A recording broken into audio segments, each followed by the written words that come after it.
Our speaker this morning is Mr. Doer. Mr. Doer graduated from the Hill in 1998. He teaches history, coaches rowing, and lives in Foster with his family. Mr. Doer?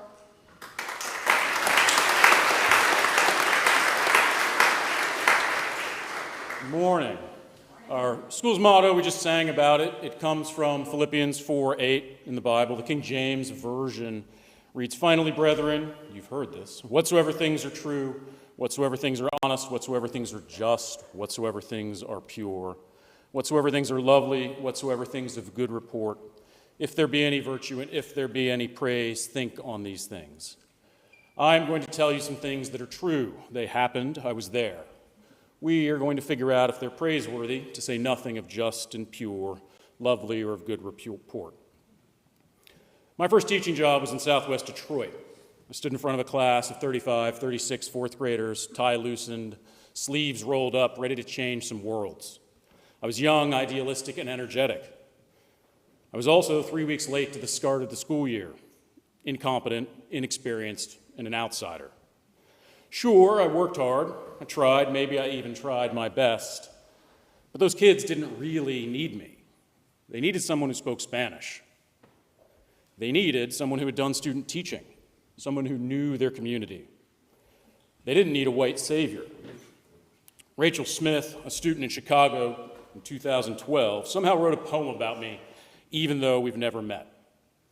One of the verses is, "Only see them for 2 years because we're just a stepping stone so they can get to their prep schools, where they can tell about their encounter with the inner city blues."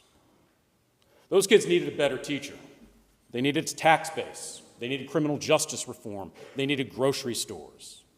And the truth is that I wasn't the right help in Detroit. A few years after that, in 2005, I was in New Orleans, surrounded by police, soldiers, and Coast Guard. I was posing for a picture. I was wearing cargo pants and a tactical vest, pockets all over. The only thing in all those pockets was a single multi-tool. We were in New Orleans because Hurricane Katrina had slammed into the Gulf Coast a few days before. I went because I thought I could help, because my neighbor asked me to come, because thousands of people had been flooded out of their homes, and because I had John boats that I used for coaching in Detroit. But I did not help. I cosplayed help. I gave the impression of help. Really, I just looked around. Flooded neighborhoods, destroyed houses, skinny dogs, and a disaster that dwarfed recovery efforts.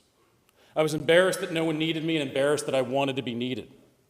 Even worse, at one point, a volunteer handed me clothing, thinking I was a victim. And worse still, he wouldn't take the clothes back. No one in New Orleans needed me. They needed food and water, buses to get out of the city. They needed money, levees plugged and rebuilt. They needed everything. The truth is that I performed help in New Orleans. 15 years ago, I sat in another boarding school, listened to a string ensemble at a school meeting. Feelings from Detroit and New Orleans came back. What in the world could I do in a place like this for you? What do you need from me that someone else couldn't give you? I'm not 22, 23 years old trying to save you from poverty. I'm not wandering around with boats hoping I can find someone who hasn't already been helped. I'm a history teacher, I'm a rowing coach, a dorm parent. A colleague asked me the other day if I was on some committee. I answered honestly, no, I'm just some guy. 179 of you don't know Mrs. Nelson, who was born and raised on this campus and retired 6 months ago. Even more of you don't know her husband, who worked here for 44 years. There will be teachers and coaches before me, and there will be teachers and coaches after me. And the truth is that I am temporary in Detroit, New Orleans, and here. Those truths are harsh when you think on them, but Philippians is one of the happier books in the Bible. Paul talks about joy, about rejoicing. He asks us to think on the good in our quest to live lives worthy of God. There are far more problematic verses in the Bible to base your school motto on. But Paul's words are a little bit weightier than I thought they were 30 years ago when I sat here. And the world we want is simple. Help some kids in Detroit. Save people in New Orleans. Teach, coach at Hill. Think about the truth, about justice, about loveliness. The world is not that simple. Let's start with truth. I'm sorry, Ambrose, but I lie to my kids regularly. I eat Santa's cookies as we set out presents wrapped in special paper with tags written in Santa's special handwriting. On St. Patty's Day, the milk is green, the chairs are upside down, and there are Orbeez in the sinks, all because of a leprechaun. Last spring, the Easter Bunnies decided the boys, not their dad, needed the expansion pack for Mario Kart, and poof, there it was. The Tooth Fairy answers the letters they write to her. Her name is Franny. My lies increase my children's joy. Even more than joy, that dishonesty creates magic. Magic that makes them squeal, laugh, race around our house. Those lies are some of the best part of being a dad. My wife helps me lie to my boys. She might even be the liar in chief. She's Franny. I told her about Katrina last week. She was shocked. Partly because the full story is way more bonkers than I have time for, but also because it didn't compute. She's not like me. When we started dating, everybody raised an eyebrow and made some comment about how opposites attract. She is lovely, pure, and virtuous. I think on her often. She's not the type to rush off on some crazy rescue mission with a team of professional bodyguards. Not because she's not heroic, but because I was clearly trying to meet my own needs. Paul warns us of this. A few verses earlier in Philippians, he writes, "Let nothing be done through selfish ambition or conceit, but in lowliness of mind, let each esteem others better than himself." That's Mrs. Doer.